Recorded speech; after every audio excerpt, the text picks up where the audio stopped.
Hi, my name is Stephen Joseph, and I am the president and founder of EvoStream Communications. I'm also a father, family man, an ultra runner, entrepreneur, and most importantly, your host of this podcast, The Modern Enterprise, where we talk about everything from sales to leadership, entrepreneurship, and current events. In today's video, we're going to be talking about working from home as part of a series where we're kind of trying to identify all of the pros and cons of working from home to help our viewers make a decision on which is best for them and their employees. Today, we're going to talk about the environmental impacts of working from home. Many companies are very focused on ESG, which is the environment and social corporate governance initiatives that really focus on things like your carbon footprint, right? So what we're going to talk about in today's video is whether it's an improvement to the environment for folks to work from home. So in this video, what we're going to try to do is explore whether working from home is better for the environment. Now, I looked at a study from Harvard Business Review that cited a few different areas that you have to look at when you're trying to explore whether working from home is going to be better for the environment for your business. And those areas are number one, energy, number two, transportation, number three, the technology footprint, and then number four, the waste footprint. So number one, the energy footprint. A lot of that energy goes into the actual energy in your home versus the energy in an office, things like your computing power, what is the amount of energy that it actually takes to send emails. Companies have done these statistics and broken all of this down. Originally what they found was that in the immediate COVID pandemic work from home trend, there was, like a 17% improvement in, carbon footprint when it comes to energy usage. However, that slowly receded back to pre-pandemic patterns. And I think what's interesting here, and I found this across most of the different statistics in this study, is that number one, this was during a pandemic. So you're conflating a lot of the uses with some very unusual patterns of behavior in general, from shopping to, having other people in the household that are using the internet, and consumption, patterns were very different. So naturally, things probably went back to normal to some degree, but I think what I've seen is that there have been adaptations and improvements, and ultimately what this comes down to is, like anything else, once you make a major change, you have to create efficiencies and improve on them. And what I've seen is that ultimately working from home has a higher potential to improve your energy footprint than working remotely. Now, again, there are tons of studies on this that have been produced, but rather than referencing them all, what I would say is if you look at the studies yourself, and my personal opinion on looking at the research is that to some degree, it's a zero-sum equation when it comes to energy. Obviously, you're going to consume a similar amount of energy on a computer, whether you're in an office or whether you're going into a work from home environment, as far as heating your house, heating an office, things like that. There are certain efficiencies that you can create, but it's somewhat of a zero-sum equation.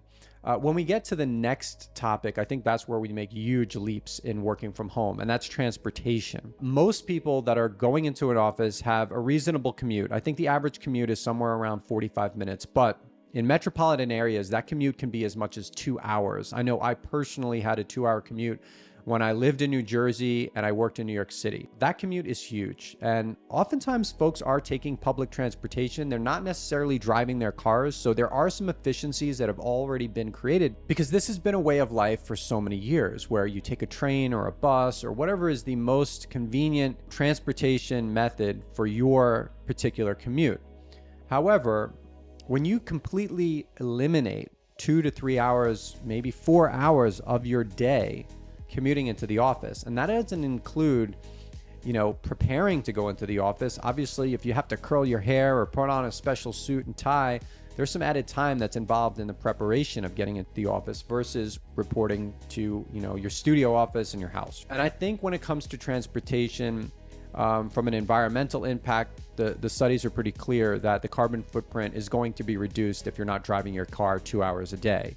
However, what they have found is there's some rebound effects, meaning what they saw in some studies is that folks would start to make more local trips Perhaps they're going to the gym or the dry cleaner during the day, running some errands that didn't really look like the original patterns that they would have after work, right? Maybe instead you were picking up groceries on your way home, and that was a more efficient way of handling those logistics that are involved in the secondary sort of errands that you're running as part of your normal commute. However, again, it's somewhat of a zero-sum equation. It's eventually going to normalize. You have to go to the grocery store. You have to go and pick your kids up from school or go to daycare, go to the gym. And eventually these things are going to work themselves out. You're going to get them accomplished, and ideally in a more efficient manner once you establish a better routine. People are just like that. We're not going to make unnecessary trips if we don't have to. In fact, one of the things that evolved out of COVID that I think is here to stay, obviously, is grocery shopping via DoorDash and things like that, right? Where, you have one individual is running multiple errands for a family instead of you going out and running to Trader Joe's or running to Costco, for one or two things. So I think in general, we all as humans, eventually we become very efficient with any of the things that we're doing. We're going to boil all of this down and we're going to figure out the best way to do things from a cost standpoint and from a carbon footprint standpoint. Maybe not that we have a carbon footprint initiative in mind, but in general, that's just how we do things. So the next thing we want to talk about is technology. Are companies, for example, being required to issue second laptops, right? So folks are not in the office anymore and they have a second device. That's something that's been cited, in a possible increase to the carbon footprint or the energy or environmental impact that businesses would have if they allow folks to continue to work from home. And from my perspective, what I think is really the reality here is that most people that went into an office were not using true desktop computers. They already had a laptop that was issued by their company, and that laptop just moved with them to their new office. In some cases, corporations, and we deal with this a lot as a solutions provider, did have to make significant investments, specifically in security standards, in order to make working from home something that was viable and secure for the organization. So there may be an increased cost there. However, certain network changes to that accord actually reduced companies' spend on things like internet in the office environment, and certain type of communication platforms that are more geared towards work from home or distributed environment like the cloud actually are more efficient from a work from home standpoint. So I don't think there's a huge hit there on the environmental impact. The final area that we have to look at is waste. And what's interesting is there was a UK study that actually showed that recycling and waste sort of increased. So if people are working from home, I think they had the ability to recycle or be more efficient with their waste, which is great, right? So that's better for the carbon footprint. And ultimately, again, that's something that, you have to see as time goes on if that continues to be the case or that changes, because what we want to see ultimately is long-term across all of these different metrics, if it's going to be a better environmental impact for folks to work from home. And right now, from what I've seen, the answer is yes, it's going to be better incrementally. It's not as good as people originally may have thought because there's a lot of sort of grooming that needs to happen, efficiencies that need to be cultivated. And I think that also is something that companies can work on. In these ESG initiatives, they need to put out the right policies, the right programs and best practices for folks that are going to be working from home so that they understand what habits are going to create the best environmental impact for their organization. So all in all, I think that working from home from an environmental impact, we're going to find is going to be a net positive. It is going to be an opportunity to reduce our impact on the environment, which is a good thing. And I think it's something that all companies are seeking to do.